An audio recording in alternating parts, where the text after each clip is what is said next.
These are the plants. That's the second one I planted. That's the first one. See, he's catching up. He's just a little slow. I like that it's stretching though because it's a lot easier to plant later on. You see, it's not gigantic. There's my finger. Uh, the light green thing in the middle, I'll go ahead and grab the other plant. This one doesn't have a little green thing in the middle. I mean, it's there, but it's really little. Well, I'm bringing that up because when that thing starts growing, that shows that it's getting enough light to allow it to want to get bigger. If it's not getting enough light, it'll just keep stretching. My plants are sitting about 1.5 feet, I'd say, away from the lights, which is fine. And those two plants right there, those are apple trees.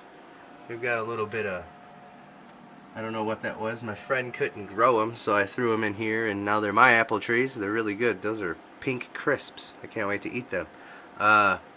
But if you notice, they're getting a lot better. He looks crappy from whatever my friend did, but they're doing great now. And they've been under these lights only for at least 3 weeks.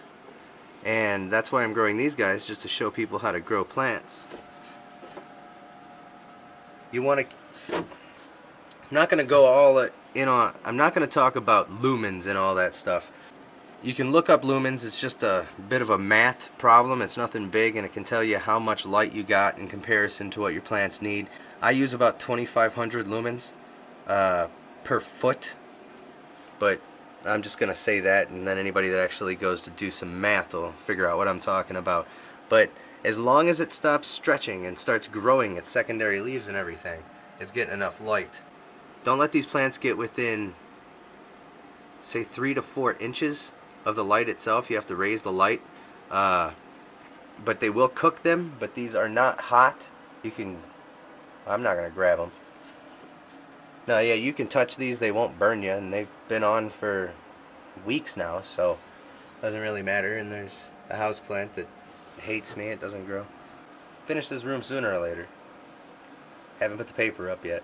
Doesn't really have anything to do with now, but anybody that goes to transplant, it doesn't matter what pot you use. If you notice, I'm using glasses. So what you have to do before you transplant is let the dirt get really dry before you go to transplant, so the plant will just come right out. The dirt will come away from the sides of the cup, and it'll be easy to transplant. Never transplant right after you water, and if you're gonna water, understand that you're not going to be able to transplant for a while. You could try, but even with a pot you can squeeze and make different shapes. It'll bust it apart. You're gonna hurt your plant. You can try it, but it's just gonna make you mad. And that's about all right now. These things will look better, and anybody at home that wants to try growing really cheap, doesn't matter what plant you grow, you can go ahead and grow plants indoors. Just a couple bulbs. I've used 2 of these bulbs, only 2 instead of 3 before, and 2 worked pretty good. Those are in those other videos that I have on my page, but I find 3 is a lot better than 2. The more lights you have, of course, the better, but as you get more lights, you're going to deal with more heat, and that's just going to piss you off, and it depends on if your room's heated or cooled, and if it's summer or winter. So, I mean, it's just a play with it here and there type of thing. Also, I'm going to put a vent hole down here. The lights create heat, and since the lights create heat and heat rises, you leave the opening in the top, and all of the heat will raise toward the opening all the time. So if you just put a hole in the bottom and make sure there's a hole in the top of at least equal size, you'll always have airflow and not have to worry about carbon dioxide or oxygen buildup, and your plants will do just fine. It's a free ventilation system. As long as you're using heat in any way, you will create movement of the air, and it's just something to think about. I don't use fans because there's no need to waste the electricity.